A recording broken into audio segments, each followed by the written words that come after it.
Assalamualaikum warahmatullahi wabarakatuh. Perkenalkan, nama saya Sri Devianti Herudin yang NIM D1A11816, jurusan Agribisnis Fakultas Pertanian Universitas Aldo Oleo. Di sini saya akan memaparkan tugas MIP Ekonometrika. Yang pertama, jelaskan pemahaman Anda tentang konsep ekonometrika. Menurut pemahaman saya, ekonometrika adalah suatu ilmu yang menerapkan antara matematika dan statistik yang berhubungan dengan pemecahan masalah ekonomi dan mempunyai tujuan untuk membuktikan dan menguji validitas ekonomi. Selanjutnya, 2. Apa itu analisis regresi dan apa saja pembagiannya? Menurut saya, dalam statistika, analisis regresi adalah suatu metode yang menentukan hubungan sebab akibat antara satu variabel dan variabel lainnya. Dalam analisis regresi terbagi dua, yaitu regresi linear dan regresi non-linear. Regresi linear adalah suatu analisis yang mempelajari hubungan ketergantungan antara satu variabel yang disebut variabel terikat terhadap variabel lain yang disebut variabel bebas. Salah satu kegunaan regresi untuk melakukan prediksi terhadap data yang telah dimiliki sebelumnya. Regresi non-linear. Regresi non-linear merupakan suatu metode analisis regresi yang mendapatkan metode non-linear yang digunakan untuk mengetahui hubungan antar variabel terikat dan variabel bebas. Selanjutnya nomor 3, metode kuadrat terkecil atau ordinary least square atau OLS. Metode OLS ini merupakan tafsiran koefisien regresi paling sederhana. Metode OLS tidak dapat digunakan apabila variabel bebas terjadi multikolinearitas sempurna. Persoalan penting dari metode ini adalah bagaimana bisa diperoleh garis regresi yang baik, yaitu sedekat mungkin dan data aktual atau populasi sehingga akan menghasilkan prediksi yang baik. Selanjutnya, apa itu uji normalitas, uji linearitas, standar error, koefisien determinasi, simultan, dan uji parsial? Yang pertama itu uji normalitas. Uji normalitas adalah uji yang dilakukan dan bertujuan untuk menilai sebaran sebuah kelompok data atau variabel. Apakah sebaran data berdistribusi normal atau tidak? Yang berguna untuk mengumpulkan data berdistribusi normal yang telah dikumpulkan atau telah diambil dari populasi normal. Yang kedua, uji linearitas adalah uji yang digunakan untuk menguji linear atau tidaknya sebuah data. Pengujian ini untuk memeriksa hubungan linear antar variabel.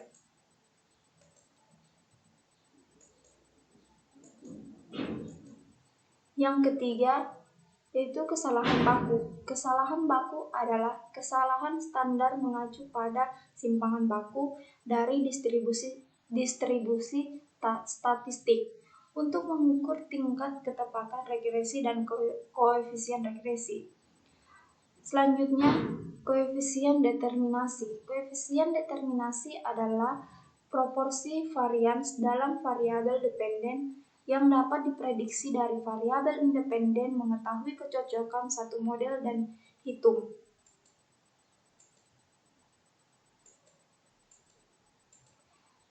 Yang berikutnya, uji simultan. Uji simultan adalah uji statistik di mana statistik uji secara bersama-sama atau paling sering digunakan saat membandingkan model statistik yang telah dipasang ke kumpulan data untuk mengidentifikasi model yang paling sesuai dengan populasi di mana data dijadikan sampel.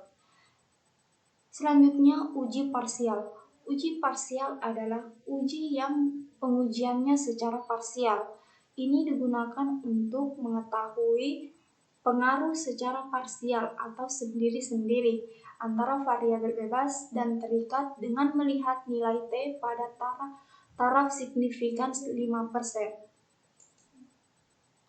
Perbedaan antara regresi dan korelasi. Yang pertama, regresi.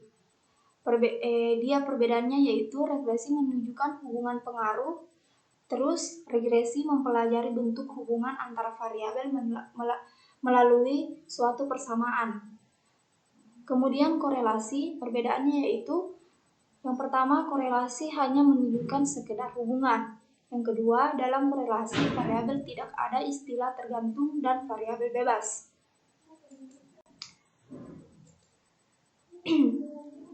Kemudian perbedaan antara koefisien determinasi dan adjusted koefisien determinasi. Semakin baik apabila ditambah variabel, kemudian semakin banyak variabel independen yang digunakan, maka akan semakin banyak noise dalam model tersebut, dan ini tidak dapat dijelaskan oleh R-squared. Kemudian, adjusted koefisien determinasi. Nilai R-squared adjusted pasti lebih kecil dibandingkan nilai R-squared. Selanjutnya saya akan memaparkan soal nomor 5, bisa dilihat pada slide. Kemudian kita beralih kepada langkah yang pertama. Siapkan data yang akan dianalisis di Microsoft Excel agar memudahkan kita dalam mengolah data. Selanjutnya, copy data ke aplikasi SPSS pada menu Data View. Selanjutnya, beralih ke variabel view dengan menentukan mana variabel Y dan X. Setelah itu, kembali ke Data View, kemudian pilih menu Analyze Regression, terus klik Linear. Kemudian pindahkan variabel Y ke data dependen dan variabel X ke data independen. Selanjutnya, pilih menu Save dan pada kolom residual centang unstandardized, kemudian Continue dan OK. Dan akan muncul data residual pada kolom Data View. Setelah itu, pilih Analyze Non-Parametric Text Regency Dialog, kemudian klik satu sampel KS untuk menghasilkan data normatif. Kemudian pindahkan data residual ke tabel teks variabel list dan OK.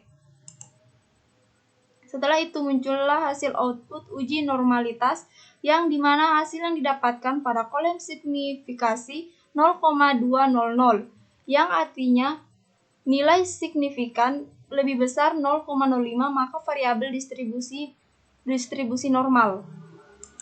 Yang kedua, langkah uji linearitas. Pilih menu Analyze, Compare Means, terus klik Means. Pindahkan variabel Y, data dependen, dan variabel X ke data independen. Kemudian pilih menu Option, centang Text for Linearity, atau Continue, terus OK. Selanjutnya keluarlah hasil output uji linearitas yang dimana kita lihat pada tabel ANOVA. Nilai deviation from linearity signifikasi yang diperoleh adalah 0,038 atau lebih besar dari 0,05, maka dapat disimpulkan bahwa ada hubungan linear secara signifikasi antara variabel X dan variabel Y. Selanjutnya uji standar error. Yang pertama, menu Analyze Descriptive Statistic, terus Export. Pindahkan variabel Y ke kolom dependent list, OK. Setelah itu didapatkan hasil output standar error dari hubungan variabel X terdapat variabel Y dengan nilai 1,73845. Selanjutnya, uji koefisien determinasi, uji simultan, uji F, dan uji parsial uji T. Langkah yang pertama, pilih Analyze Regression Linear. Pindahkan variabel Y ke data tabel dependen dan variabel X ke data independen, lalu tekan OK. Analisis hasil output. Pertama, koefisien determinasi. Pada tabel model summary, hasil output yang diperoleh koefisiensi determinasi atau R-square sebesar 0,836 yang mengandung arti bahwa pengaruh variabel bebas X1 dan X2 terhadap variabel terikat Y adalah 8,36%. Selanjutnya, uji simultan atau uji F. Uji ini dilakukan dengan membandingkan signifikansi nilai F hitung lebih besar dari F tabel.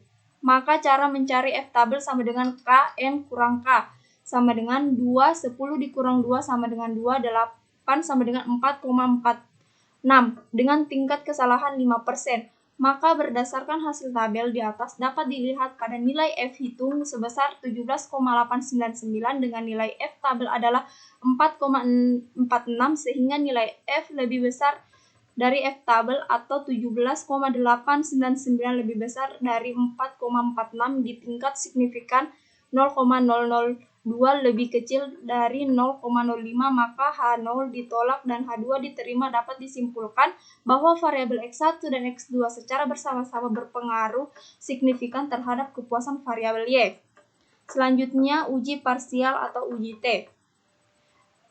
Pengaruh variabel X1 terhadap variabel Y atau H1. Variabel X1 berpengaruh secara positif dan signifikan terhadap variabel Y.